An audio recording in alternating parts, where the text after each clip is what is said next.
உனக்கே இப்படி இருக்குன்னா பெத்தவளுக்கு எப்படி இருக்கும்னு கொஞ்சம் யோசிச்சு பாருப்பா. மனசா இருக்கிற வேதனையில என்னால நிம்மதியா சாப்பிட முடியல, தூங்க கூட முடியல. அதையே நினைச்சு நினைச்சு என் உடம்புல இருக்கிற வியாதி தான்ப்பா அதிகமாயிட்டு இருக்கு.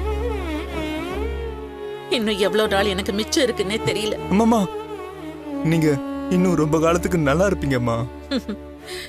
எனக்கு அந்த ஆசை எல்லாம் இல்லப்பா. சாவ கண்டு நான் பயப்படவும் இல்லை. அதுக்கு முன்னால உனக்கு ஒரு நல்லது முடிச்சிட்டு போலான்னு தான் என் மனசு தவிக்குது. ஆனா என் ஆசை நிறைவேறாமலே என் வாழ்க்கை முடிஞ்சிருமோன்னு பயமா இருக்கு. அம்மா, அப்படி இல்லம்மா. உங்க ஆசை கண்டிப்பா நிறைவேறுமா. அதுக்கு நீங்க தாம்மா மனசு வைக்கணும். நான் காதலிச்சது, தாலி கட்டது எல்லாத்தையும் மறந்துருங்கம்மா. ரஞ்சிதாவை பத்தி மட்டும் யோசிங்கம்மா. அம்மா, அவன் நல்லவன்றது உங்களுக்கு தெரியும்ல. அம்மா, கல்பனா இதுக்கு முன்னாடி எப்படி எல்லாம் நடந்துக்கிட்டான்னு கூட உங்களுக்கு தெரியும்ல. நீங்க அவளையே மருமகளா ஏத்துக்க தயாராயிட்டீங்கம்மா. ரஞ்சிதாவை ஏமா மருமகளா ஏத்துக்க தயாராக மாட்டீங்க? எப்படிப்பா ஏத்துக்கிறது?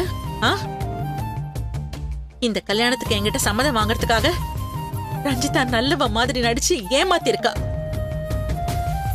அவளை பார்க்கும் போதெல்லாம் எனக்கு அந்த உறுத்தல் தானே இருக்கும். அவளை எப்படிப்பா என் மனசார மருமகளா ஏத்துக்க முடியும்? அம்மா, இல்லம்மா. அவகிட்ட நீங்க பார்த்த எதுவுமே நடிப்பு கிடையாது. அதுதான் அவளோட இயல்பு, அதுதான் அவளோட குணம்.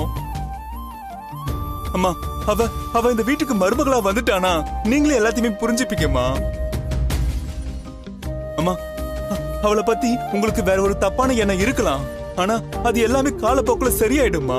அம்மா, இவ்வளவு நாள் நான் உங்களோட விருப்பம் எல்லாத்தையுமே நான் கேள்வி கேட்காம ஏத்துக்கிட்டேன்ல. இந்த ஒரே ஒரு விஷயத்துக்கு மட்டும் எனக்காக, என் விருப்பத்துக்காக நீங்க இறங்கி வரக்கூடாதா? நீ தப்பான ஆளை விரும்புறப்போ என்னால எப்படிப்பா இறங்கி வர முடியும்? உனக்கு ஏத்தவ கல்பனா தான். அவ உன் வாழ்க்கையை காப்பாத்தி கொடுத்திருக்கா. அம்மா, ரஞ்சிதா என் உயிரையே காப்பாத்திருக்காமா. இப்படி மாறி மாறி பேசிக்கிட்டே இருந்தா இதுக்கு முடிவே இல்லப்பா. இந்த வீட்டோட மருமகன்னா அது கல்பனா தான். இல்ல ரஞ்சிதா தான் உனக்கு வேணும்னு முடிவு பண்ணிட்டா நான் உன்னை தடுக்கவே மாட்டேன்ப்பா. நீ தாராளமா அவ கூட போய் உன்னோட வாழ்க்கைய ஆரம்பிச்சுக்கோப்பா. ஆனா நீ அப்படி ஒரு முடிவெடுத்து வெளியில போயிட்டா நான் உயிரோடவே இருக்க மாட்டேன்.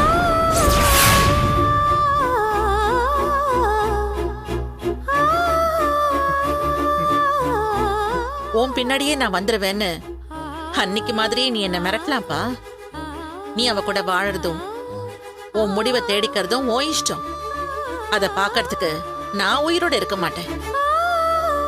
ரஞ்சிதா தான் உனக்கு முக்கியம்னா எனக்கு நீ கொள்ளி வச்சுட்டு இங்கேருந்து போயிடுப்பா.